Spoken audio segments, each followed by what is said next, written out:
कैलू काहे खातिर बोल साचे साच। प्यार तू कैलू काहे खातिर बोल साचे साच।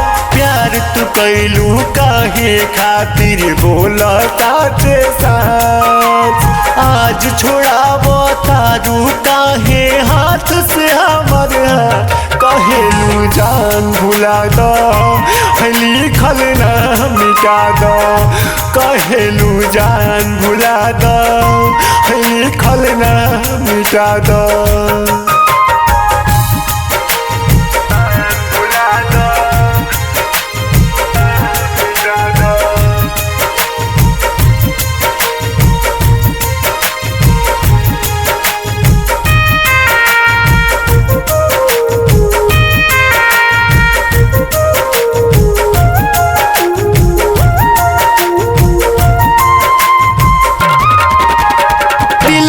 गहरा चोट तू दिहालू बोला कैसे सहाई हो।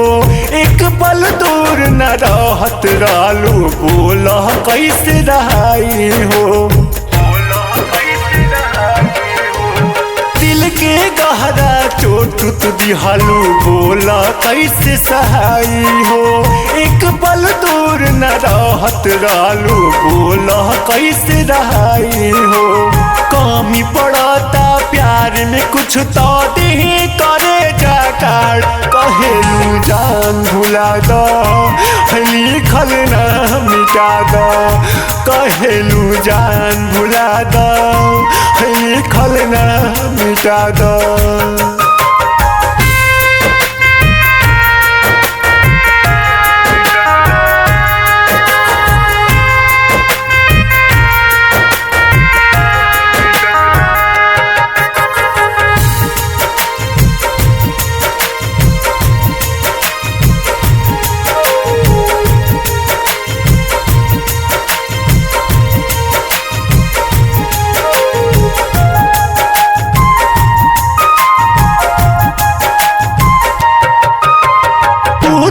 फूल के सेज सजैबू जड़ी घर हमार हो। चाह में मर जाइबू हम तोहरी याद करी संसार हो। तू तो फूल के सेज सजैबू जड़ी घर हमार हो।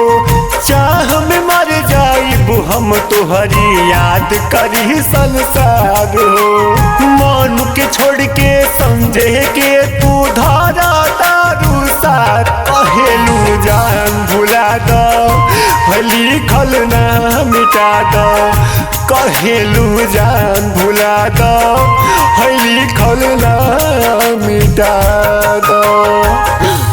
जाते जाते एगो बात बता दिल तू, आखिर कौन कमी रहे।